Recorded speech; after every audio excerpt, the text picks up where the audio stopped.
ভারত পাকিস্তান ম্যাচে দুদেশের হয়েই হাজির হয়েছিলেন ক্রিস গেইল। ডান দিকে রাখলেন ভারতকে, বাদিকে পাকিস্তানকে। তখনও টস হয়নি, মাঠে অনুশীলন করছে ভারত ও পাকিস্তানের ক্রিকেটারেরা। হঠাৎ দেখা গেল ক্রিস গেইলকে, গায়ে সাদা রঙের একটি ব্লেজার, তার এক হাতায় ভারতের জাতীয় পতাকার 3 রং, অন্য হাতায় পাকিস্তানের পতাকার রং। মাঠে নেমে পোশাকের উপর ভারত ও পাকিস্তানের ক্রিকেটারদের সই নিতে গেলেন তিনি, বুঝিয়ে দিলেন দুদলের হয়েই গলা ফাটাবেন তিনি। মাঠে নেমে প্রথমেই রোহিত শর্মার কাছে যান গেইল। রোহিত তাকে দেখে জড়িয়ে ধরেন। গেইলের পোশাক দেখে অবাক হয়ে যান। গেইল রোহিতের হাতে একটি পেন দেন, যে হাতায় ভারতের পতাকার রং, সেদিকে সই করেন রোহিত। তারপরে বিরাট কোহলির দিকে এগিয়ে যান।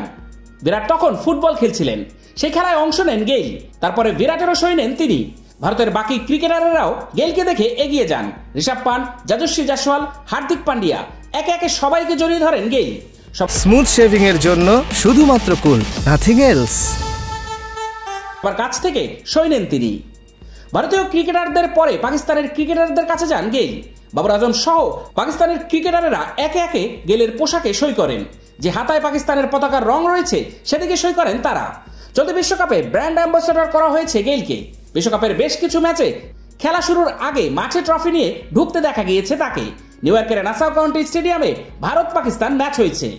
গেইল ছাড়া এই ম্যাচ দেখতে হাজির হয়েছিলেন সচিন টেন্ডুলকার, যুবরাজ সিংয়েরা। খেলা শুরুর আগে মাঠে দেখা গিয়েছে তাদের। লো স্কোরিং ম্যাচে পাকিস্তানের অবিশ্বাস্য হার। পাওয়ার প্লে শেষের পরেও জয়ের সম্ভাবনায় দেখানো হয়েছিল পাকিস্তানের জয়ের সম্ভাবনা 92%। ব্যাট বলের সমান রান দরকার ছিল জয়ের জন্য। 12 ওভারে 72 রান করে সেই লক্ষ্যে ঠিকই ছিল তারা। পরের 30 বল থেকে উঠেছে মোটে 17 রান। উইকেট হারিয়েছে 3টি। নাসাউ কাউন্টির বোলিং সহায়ক পিচে আরও একবার দেখা গেল বোলারদের কারিশমা। পাকিস্তান কেন আনপ্রেডিক্টেবল তা বোঝা গেল আরও একবার। 120 রানের ক্ষুদ্র টার্গেটে এসেও পাকিস্তানকে থামতে হয়েছে 114 রানে এসে। 6 রানের এই অবিশ্বাস্য হারে পাকিস্তানের বিদায়টাও প্রায় অনিবার্য হয়ে পড়েছে।